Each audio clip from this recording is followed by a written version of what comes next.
Welcome back, everyone. Oz here, and today I've got some r/entitled people for you all. As per usual, I'll be giving you my opinion on each post after I narrate them, and I hope you do the same down in the comments below. And without further ado, let's jump right into it. External Effect 2391. Entitled people humbled at passport control. I think this is the first time in a long while I saw a group of people act entitled. Were yelled at by other people in line and they actually listened. Was waiting in the passport line in Iceland, where a lot of flights land very early in the morning and have a short layover, think around 1 hour, before connecting to a new flight. Me and so many others got off our flight that landed at 6:30 a.m., waited in passport control and had to make a connecting flight that was taking off at 7:20 a.m. The non-EU side of the passport line had nearly 200 plus people waiting in line, and it was going about as fast as it could. So, slow. And that's just the reality of it. At 6:30 a.m., most people took their tiredness and knew the best bet was to just wait in line and hope the flight waits for most of its passengers, or just quietly accept that connection isn't going to happen.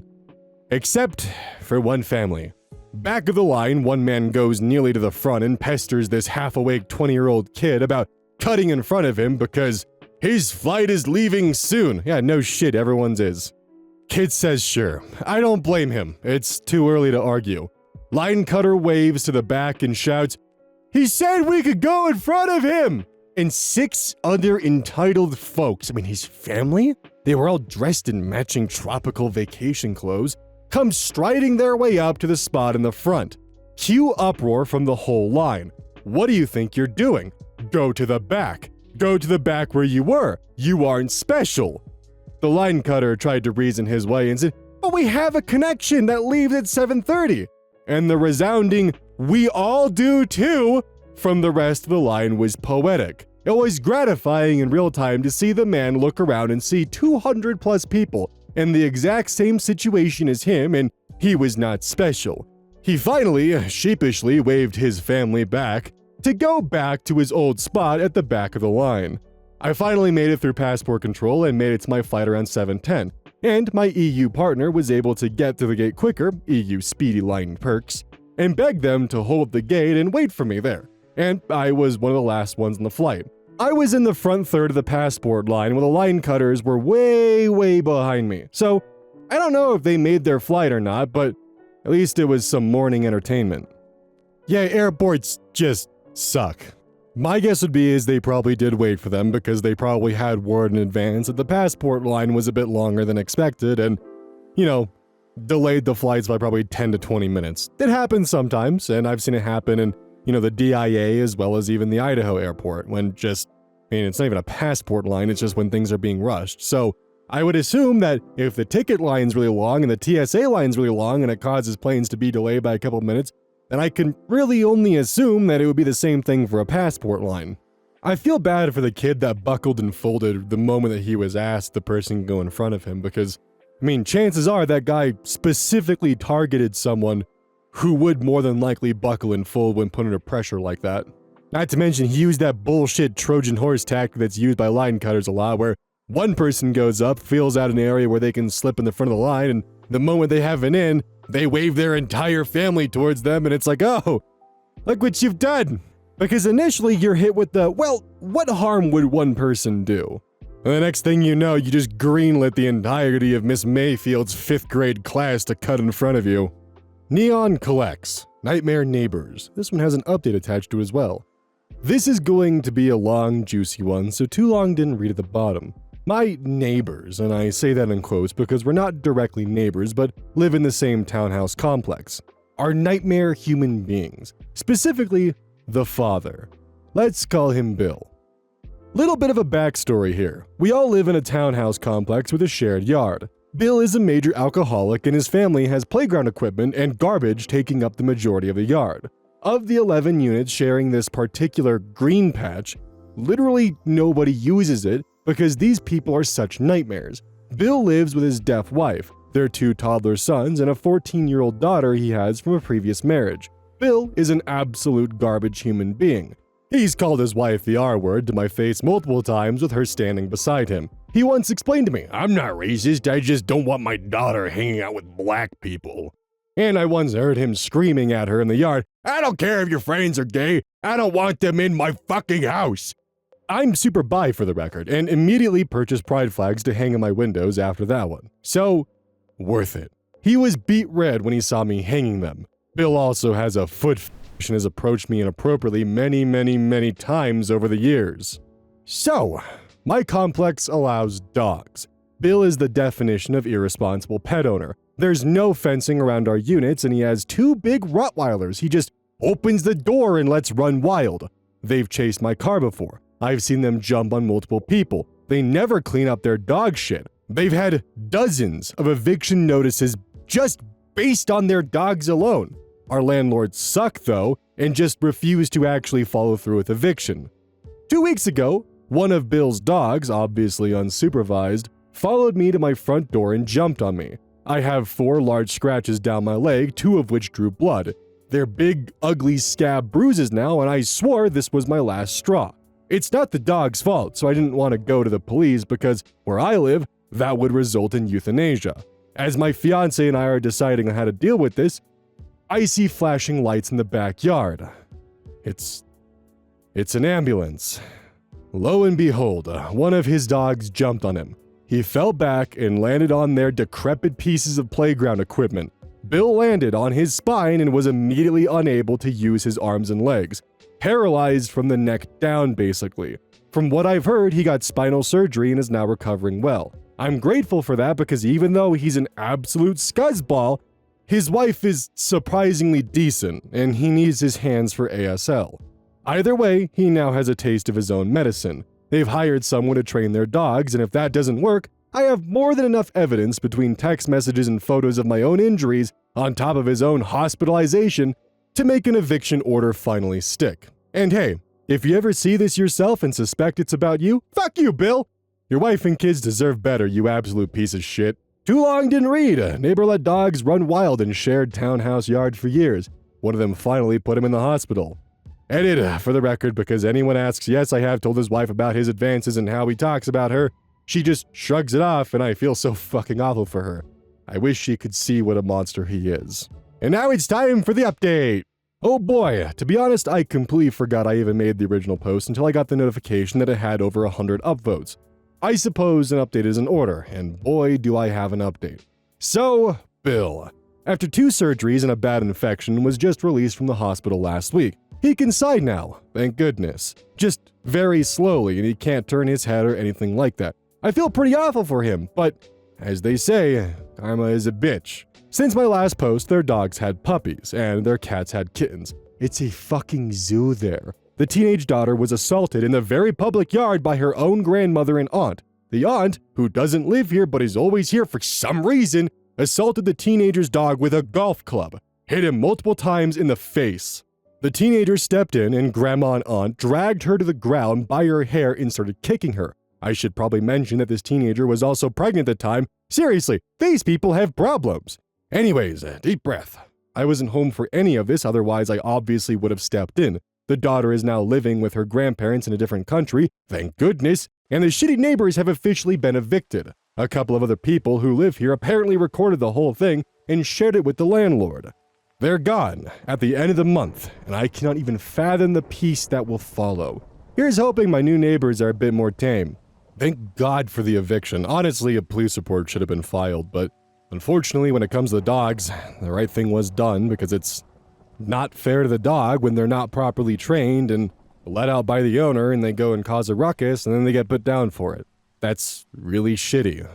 And I respect the restraint as someone who's been in a similar situation.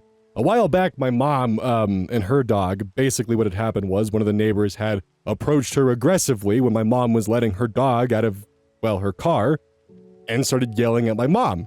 The dog, protecting my mom, lunged at the person. Bit him, did not break the skin, thankfully, but because of that, caused the dog to be put briefly in what I can only call doggy jail is the best way of explaining it. Thankfully, the person decided not to follow through with the charges, and it ended with Oakley being released, thankfully. And I would have been heartbroken if Oakley had to be put down because someone walked up to my mom and started yelling at her while she was taking her dogs out of the car. It does not help that because she's a mutt, and she does have a DNA test that results in her being part pit bull, that would have been bad. So I definitely appreciate the restraint. Classic ad, 6001. The roommate who gave me a curfew and wouldn't let me cough. They're no longer my roommates. Me and this roommate, we chose to be roommates because we thought we'd get along, but she started getting all entitled and weird when she realized we had different schedules. A bit of a backstory about us both. I'm from a middle-class suburb, lower middle class even, and was the opposite of spoiled. She came from a rich town where she had a 3-story home and was never told no. We had different backgrounds, clearly. I was at school on a scholarship from the state, and she chose the school because the city has way more diversity than she's used to, and she wanted to experience the culture of New York. We shared a bedroom because it was a dorm. She played on a sports team, so she had to be up early. I didn't, so I would stay in my other friend's room till midnight usually. I would usually come back to the dorm, not even turn the lights on, and crawl into bed. Sometimes I'd go into our kitchen and chill in there if I didn't want to go to sleep yet, but it's a separate room. She, on the other hand, would wake up at 4 a.m., turn every light on, blast music to get her pumped for practice, and FaceTime her teammates. One day I was about to go out to see my friends at like 8 p.m. and she was already in bed. She asked me to shut the lights off and hurry up, as if it were midnight. I said I'll be out in a few, and she was annoyed. Before I left, she told me that I must be home by 10:30. I said, I'll be back at midnight. And she said, no, I have practice. You don't have to go out. And you're loud when you open the door. I just laughed because what the fuck? I talked to her the next morning telling her how loud she is. She didn't stop.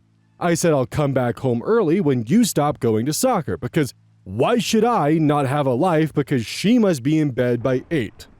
Another night I had a serious cough. I got bronchitis at the end of the semester. One night I was trying to sleep but kept coughing, and after a while she snapped up, out of bed, looked at me, and went, if you're gonna do that, how about you just go in the kitchen? So obviously, I said no. She also once told me to stop getting sick because it scares her and makes her anxiety worse. What? There was another time when she got mad at me because the shower was cold. The conversation went something like, did you take a shower? I said, no, I showered last night. Her, well, you must have because it's cold and you did something to it. Me, I just said I didn't shower. Turns out the whole dorm shower was broken. No apologies.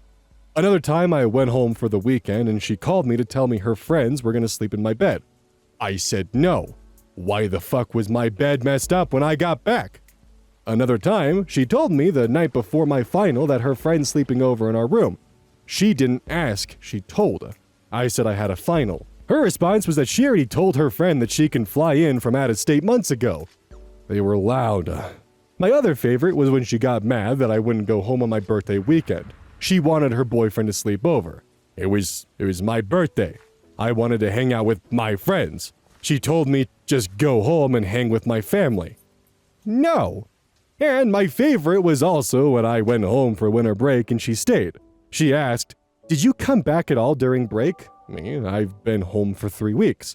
Her, well, my sweater went missing along with other stuff and I don't want to accuse you, but I think I saw you post in something similar. Me, I've been an hour away at home for almost a month. Her, are you sure you didn't take it? Did you leave your laundry in the wash and forget to take it upstairs? Her, no response until I came back. The best part of that story is that she's 5'2" and I'm 5'9", in completely different sizes. Honestly, it's dorm stories like this that made me very happy that I was lucky enough to be in in-state college to where I could just drive from home to college and back and not have to spend like 14 grand on a fucking dorm every semester. There's not much I can really add to this beyond the fact of just simply asking you guys if you've had any shitty roommate experiences. But I think the one thing that I might say that could be justified is the concern of coughing in a dorm. It would probably drive me crazy if my dorm mate was sick and just actively coughing in the open air. I could maybe see some frustrations with that, but the way it was handled was just not okay. Other than that, all the behavior was just really shitty. Anonymous user 2468-. I think my entitled in-laws are blaming me for my fiancé changing his career. I love my in-laws so very much, but I just feel so disappointed by them today. So for some background, I'm white, and my in-laws are Korean. I'm in South Korea right now enjoying my time here. My fiancé and his parents are very wealthy, and that's not something I'm used to. I didn't grow up with the luxury he grew up with. From what I can see, my father-in-law is very entitled and he brags a lot about his money. They have even paid for all 3 of my trips to come to South Korea. My fiancé switched his career from aviation to data science. He has a real passion for data science and he has the brain for it. I know it's a bit more challenging for him to get a job as a pilot in the US due to the country wanting pilots to be US citizens because of what happened with 9/11. So I helped my fiancé come up with the idea that he should work in data science, and he instantly became so excited and passionate. Back in December, when I came back to South Korea, my father-in-law told me that he feels like he wasted his money on aviation just for his son to choose data science. I told him I understand that concern, but it's up to him to decide what he wants for his life. It was a very long conversation and my fiancé wasn't even present for it. I mentioned it to my fiancé and he told me his parents never told him about this concern they have. I don't know why they would want to put that on me and not tell their son. Fast forward to today. I was having lunch with my in-laws when my fiancé was working. My father-in-law asked me what I wanted for my fiancé to do for a job, aviation or data science. I instantly thought, oh crap, not this again. And I told my father-in-law that it's up to my fiancé of what he decides to do. He then again said he wasted so much money just for him to change careers. I respectfully told him I understand that, but he needs to do what makes him happy. Even my mother-in-law said she just wants him to be a pilot. I just felt so defeated, like I don't know why they don't talk to their son. Another side note is I recently had a health concern. I have high blood pressure and I'm taking medication for it. It was really horrible. It all happened a few days ago. For me, it's genetics, since my dad has it. The doctor said it's not about my diet, but if anything, stay clear of salty food, which I don't eat anyways. I just have to be mindful of my condition, take care of myself, and take the medication. I told my fiancé and he felt bad about my recent condition. He told his parents before I came to South Korea. For a little background, I'm 27, 4'11", and weigh 118 pounds. I always eat in small portions, and my in-laws even joke around that I eat in such a small way. During lunch, my father-in-law said that he wants me and my fiancé to change and fix our eating habits and for us to eat healthier. I'm sure he meant to be nice, but I took it the wrong way. Since my in-laws finding out about my health condition, they keep telling me to change my diet, and I keep reminding them it's genetics, and the diet I just need to be mindful of. I don't know what to do. I love my in-laws, but I'm upset over what happened during lunch. I don't know what I can do when this happens again. I don't want to create problems for them. I feel like they blame me for my fiancé changing his major. I really want an amazing future with my soon-to-be husband and his parents, but I feel like this is creating a big problem. I don't know if they're being entitled or if there's something I'm missing. So there is an update to this, but before we get to that, I just kind of want to state that I think this might be a cultural thing, and I think they're probably wanting him to be in a career path that they personally see to be successful. They've already invested in that, and they probably don't realize that data science can make a lot of money. That was actually one of the fields I was thinking of majoring in. It was either computer science, electrical engineering, or data science. Or cybersecurity, because the college I was going to offered a course on that, but I was leaning more towards EE or data science. Anonymous user 2468- Update, my entitled father-in-law keeps making comments about my body. Please read part 1 for further background. It'll help when reading this post. And that was the one that we read previously. So, after his comments about changing my diet, I felt really hurt by what he said, and I talked to my fiancé. I politely told him that his dad said he thinks we both need to change our diets and eat healthier. My fiancé paused after I said that and said, he told me he thinks you eat really unhealthy. At that moment, I started to cry and said, so he thinks I'm unhealthy. And my fiancé said, no, he means your diet. I struggled with body dysmorphia and eating disorders my whole life, so that just hurt me deeply. My fiancé said his parents think I don't eat enough vegetables. I'm sorry, what? I only ever had a few meals with them. I then said to my fiancé, so they can form this opinion of me just from sharing a few meals together. When I was crying, my fiancé ended up holding me as I cried, and he said his parents do this to him all the time and to his brother.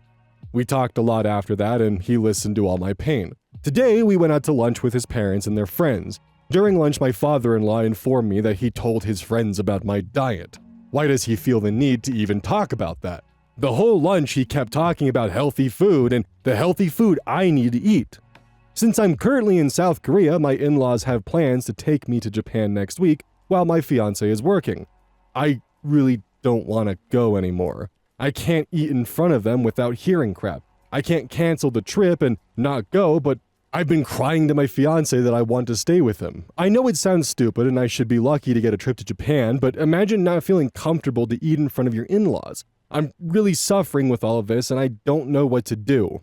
I'm wondering how much of this is a cultural barrier and how much of this is just them being entitled, rich, kind of asshole people, because on one end, I don't know if they're aware of your past with body dysmorphia and eating disorders and, how much that's actually fucking with you, but at the same time, not excusing it, but I'm, just as someone who is American, wondering if there is some kind of cultural disconnect here. Either way, what's going to need to happen, because it sounds like your fiancé is an amazing person, is I think that conversation just needs to happen with your fiancé. They're like, hey, this is really fucking with me. We need to, essentially be a team on this and have a conversation with them that this behavior is unacceptable and see if that can kind of be walked and crossed so that way there's no need for some kind of family fallout because of what could be a possible cultural disconnection.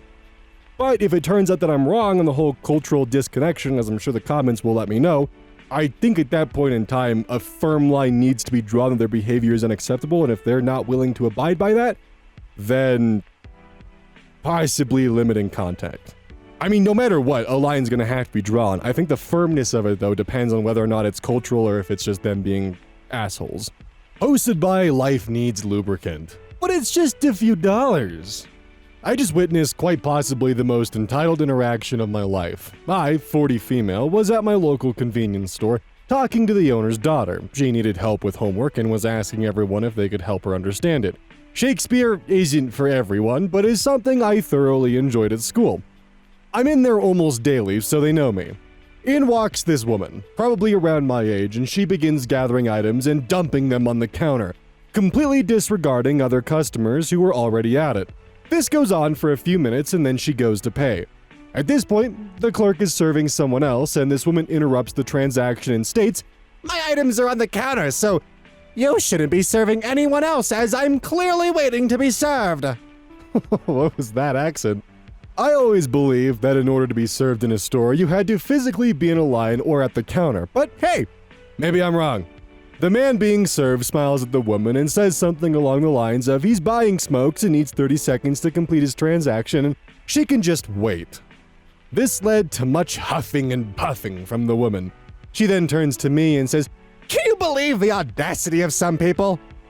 I can't help but giggle before I reply with, "No, but I do appreciate the irony."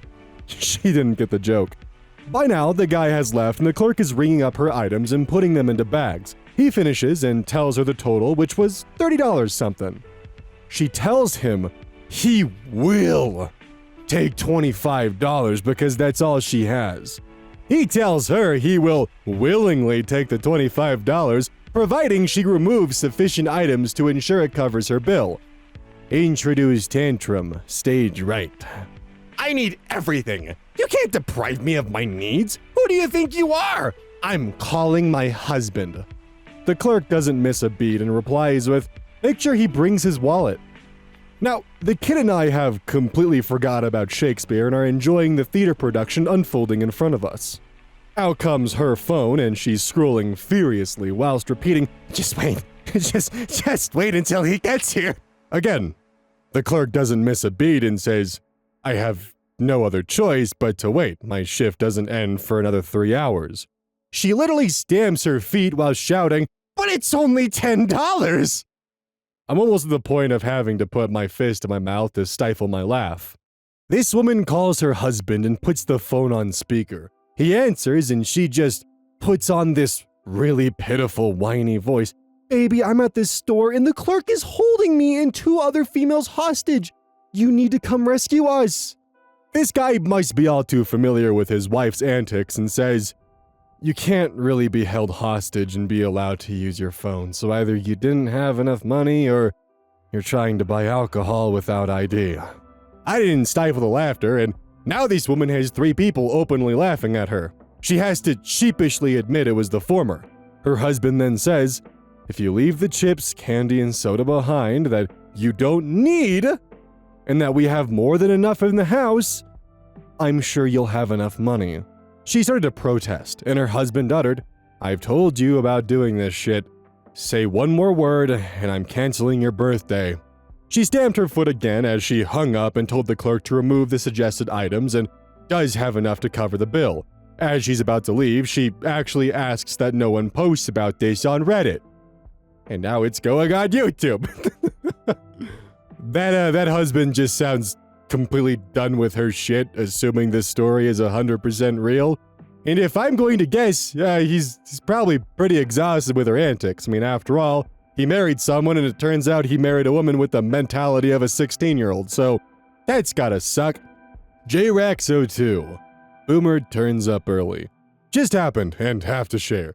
So I work in a clinical environment. Appointments can range from short 15 minutes to 2 hours depending on what the patient needs. Clinician is 10 minutes into an hour-long appointment when a boomer comes up to the desk. Boomer. Hi, I'm a little early and wondering if you can see me now. I check the details and no, she isn't little early. She's 2 hours early. You are way too early.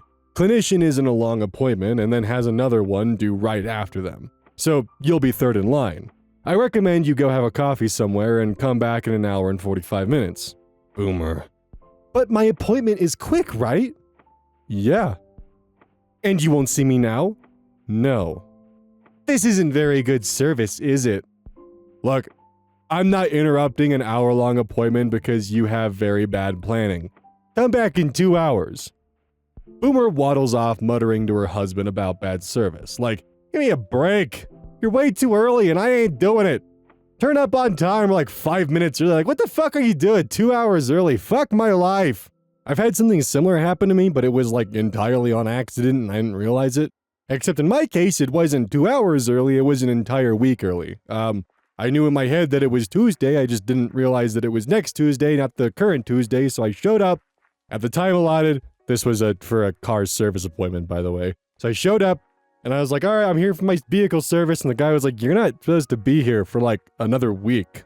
But before I could apologize and leave out of embarrassment, they said I was lucky because the person who was supposed to be on that time slot canceled so they could actually fit me in. So it worked out in the end, but I was ready to scurry out the door, cancel that appointment, and schedule it somewhere else.